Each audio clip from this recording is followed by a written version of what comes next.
Chers amis, me voici de retour pour un 4-4-2 en règle, car il s'en passe des choses et qu'il faut bien évidemment élucider tout ce merdier. En plus, en temps de confinement, je suis dans mon élément. Confiné, je suis comme une bête sauvage, mon cerveau est en ébullition. J'ai des vannes, des calembours qui prennent un ticket pour entrer. Donc bougez pas, j'ai de quoi envoyer pour les 10 prochains confinements s'il faut. Qu'on se comprenne bien. Pour l'épreuve des poteaux, je vais rester dessus pendant 2 semaines sans tortiller du cul. Le totem d'une main et Denis Brognard de l'autre. Cherchez pas la deuxième vague, c'est moi. Bon, en attendant, je vous fais un topo sur les attentats. Parce qu'il se passe des choses très étranges en France. Et justement, quand je vous dis étrange, je ne sais pas si vous avez remarqué, mais nous avons appris les dates du confinement grâce à Disneyland Paris, qui donne les dates de fermeture et d'ouverture de son parc. Donc, il a fermé le 29 octobre et les réservations restent ouvertes pour les séjours du 19 décembre au 3 janvier et fermeture le 4 janvier. Donc, les mecs, ils savent. Ils ont des contacts avec le gouvernement et anticipent. Contrairement à ce que nous racontent les médias mainstream, les gars, ils te sortent pas des dates comme ça. Faut pas nous prendre pour des cons non plus. Et je vous dis ça, c'est juste pour vous faire remarquer que c'est pas grâce au gouvernement que l'on a des informations sur le confinement, mais grâce à Disneyland. Le nouveau porte-parole du gouvernement, c'est la bande à Mickey, les gars. Vous saisissez? J'attends le communiqué de Picsou pour connaître le plan d'action concernant le chômage. Il va y en avoir du boulot, hein. J'espère que Riri, Fifi et Loulou seront là pour l'épauler. Vous voyez où on en est? Et le pire, c'est que pendant ce temps-là, t'as la police française qui est obligée de se rendre dans les grandes surfaces pour empêcher Leclerc de vendre les derniers Playmobil ou la poupée Reine des Neiges et le cheval de gaz. Parce que c'est beaucoup plus dangereux que la bouteille de Ricard du rayon d'à côté. Vous saisissez la subtilité qu'il faut pour combattre la Covid-19.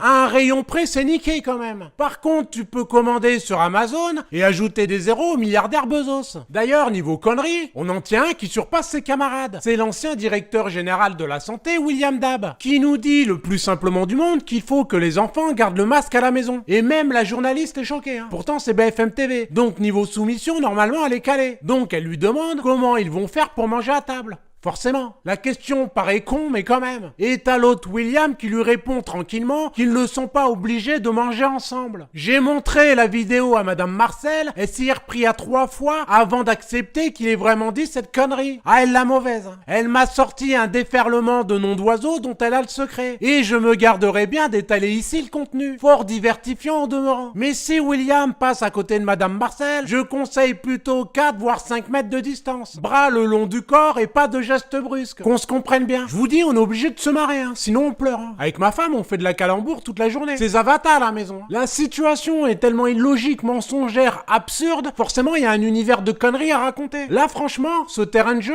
c'est formidable. À ce niveau d'incompétence, je jongle avec les vannes. Elles me réveillent la nuit tellement qu'elles veulent participer au 4-4-2.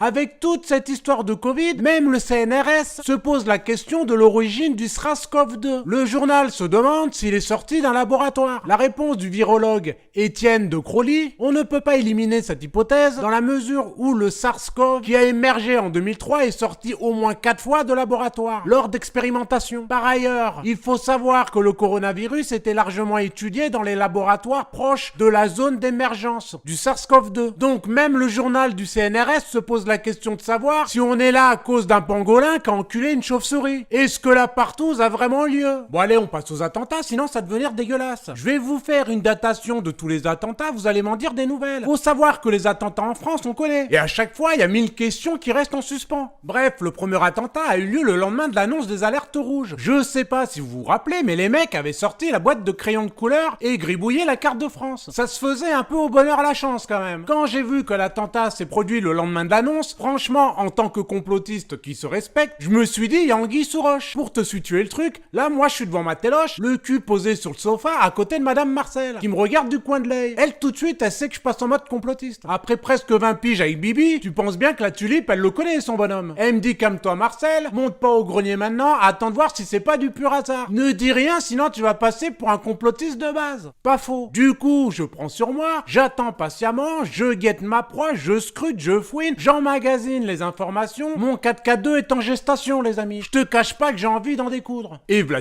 pas que le deuxième attentat se déclenche le lendemain de l'annonce sur le couvre-feu. couvre-feu. Putain, je me dis que j'y monte à mon grenier. Faut gratter du papier et sortir un 4x4 en express. Sauf que Madame Marcel me demande d'attendre. Et elle me dit, toi-même tu m'as causé qu'il allait nous pondre un confinement. Si tu vois que le lendemain il y a un attentat, tu pourras t'itérer à ton grenier. Faut avouer que niveau argument c'est propre. Hein. Du coup, j'attends l'annonce du confinement et bim bam boum, troisième attentat le lendemain de l'annonce du confinement. Bon là, obligé, je mets ma tenue de combat. Prends mon peignoir, mon vieux bas de jogging, j'enfile mes chaussettes arlequin, mes pantoufles et hop, direction le grenier. Pour gratter du papier et vous écrire ce 4x4-2. Bon, quand je te le raconte comme ça, c'est sûr que ça fait pas rêver, mais va falloir t'y faire, hein, parce que ça se passe comme ça. C'est ma tenue Superman. À la différence que je porte pas un legging bleu avec un slip par-dessus. Je sais me tenir. Bref, voici les preuves, les loulous. Croyez-moi bien que les autres, on va se les farcir et qu'on mettra le pruneau avec. Tu vas voir que la pintade, elle va sortir du four. Donc, qu'est-ce qui s'est passé? Bah, il s'est passé que la vaseline était dans les produits non essentiels. Donc, ça s'est fait à sec pour les Français. Et ça a commencé au moment des zones rouges, qui permettaient de fermer les bars, restos, salles de gym. Donc, impossible de se bourrer la gueule, d'aller bouffer chez René ou de faire toutou youtou. Si tu te rappelles bien, Véran annonçait la fermeture des bars, restaurants, salles de sport à Marseille pour le 26 septembre. Sauf qu'à Marseille, ils ont le sang chaud, tu vois. À ce moment-là, les indépendants, artisans, commerçants décident de faire un rassemblement le vendredi 25 septembre à Marseille pour dire non au reconfinement de l'économie. Et devinez quoi? Le 25, c'est la première attaque au couteau à Paris, près des locaux de Charlie Hebdo. Donc le 25, on n'entendait parler que de ça. La manifestation s'est confinée à l'abri derrière cette attaque au couteau. H24 sur CNews, BFM TV, ni vu ni connu, à ciao bon dimanche. Bye bye les Marseillais indépendants, artisans, commerçants qui manifestaient. Et comme on dit à Marseille, à un moment donné, faut arrêter de nous prendre pour des cons. Donc, bougez pas les gars, je vais vous la faire ficelle celle-là. Soyez attentifs. On continue la balade. Si vous croisez des cèpes ou des girolles, faut les ramasser. Hein. Je vais vous faire une petite omelette, vous m'en direz des nouvelles. Je vais vous démontrer que tout ça est une mascarade bien orchestrée. Le 23 septembre, Véran annonce la fermeture de bars, restaurants, salles de sport à Marseille. Le 25 septembre, c'est la première attaque au couteau à Paris, près des locaux de Charlie Hebdo. Le 27 septembre, fermeture des bars, restaurants, salles de sport. Le 15 octobre 2020, c'est la conférence de presse qui annonce les mesures pour lutter contre la propagation du Covid-19. Le 16 octobre, décapitation du professeur Samuel Paty. Le 17 octobre 2020, état d'urgence sanitaire, mise en place du couvre-feu annoncé le 15. 15, 16, 17. On continue. Le 28 octobre 2020, Emmanuel Macron annonce le rétablissement d'un confinement jusqu'au 1er décembre. Le 29 octobre, attentat de Nice, 3 personnes sont mortes et plusieurs autres blessées. Le 30 octobre, mise en place du confinement annoncé le 28. 28, 29, 30. Fin de la petite balade. Assez propre, hein. Ah bah tu peux te laver le cul par terre, y a pas un gravillon qui traîne, hein. C'est sûr que quand tu le mets sur papier, c'est plus clair. T'as compris qu'entre chaque annonce du gouvernement et la mise en place, il y a un attentat. Et figurez-vous qu'aucun journaliste digne de ce nom n'a révélé ce fait extrêmement étrange. Nous sommes face à une manipulation de masse afin de faire passer des mesures extrêmement contestables, occuper l'audience sur BFM, CNews, TF1, France 2, etc.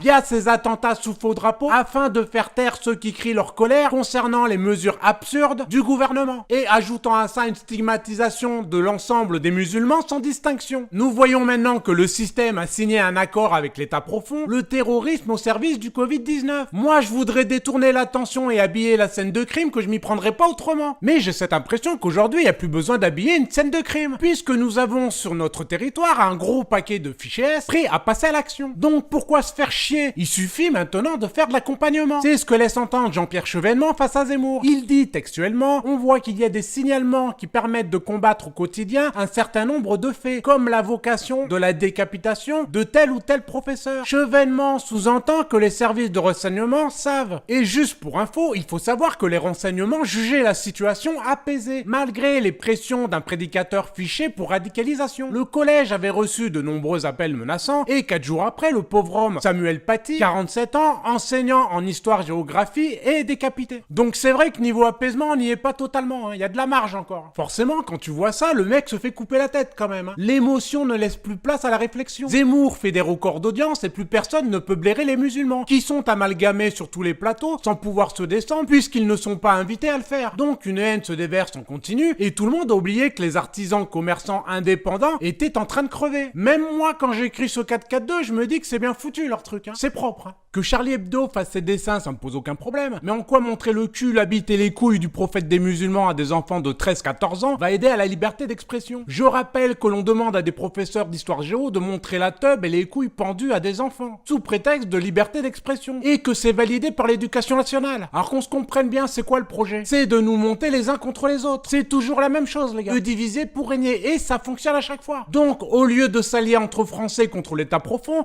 le système, lui, nous monte les uns contre les autres, avec un petit coup de main de ce cher Zemmour qui nous pousse à la guerre civile. Écoutez bien ce que je vous dis. Que vous soyez athée, chrétien, musulman, juif, jazzman, danseur étoile ou dame pipi, vous serez les gros dindons de la farce, qui paieront le prix pendant que vos maîtres tartineront leur biscotte avec votre sang. Bon les amis, il y a un moment, faut se quitter. Je reviendrai très vite car comme vous le savez, il y a le renifleur de gamine Biden qui tente un hold-up en faisant voter les morts, pendant que Trump améliore son swing. On en reparlera dans mon prochain 4-4-2. T'imagines bien que je vais pas passer à côté. Avec moi, c'est comme dans les films d'horreur. Je suis le mec qui marche tranquillement en faisant traîner sa faucille, pendant que l'autre trace un 200 mètres comme un connard pour essayer de s'échapper. Mais j'arrive quand même à le rattraper, ce trou du cul. Le pire cauchemar, c'est moi. Vous avez pu remarquer aussi que ça bosse comme jamais concernant le site, le média en 4-4-2. Je sais, c'est long, mais je vous sors pas un simple site. Et là, c'est une machine de guerre. En même pas 15 jours, les traducteurs ont sorti 18 vidéos, dont certaines font plus de 20 minutes. Des dessins, des articles sont déjà sur le site. Un partenariat avec Cospi Comics. Les musiciens font connaissance et bossent déjà. Julien a déjà sorti son premier épisode. Fabien a 2 épisodes d'avant. Alexandre, Isabelle, Jean, Yannick, Thierry, etc.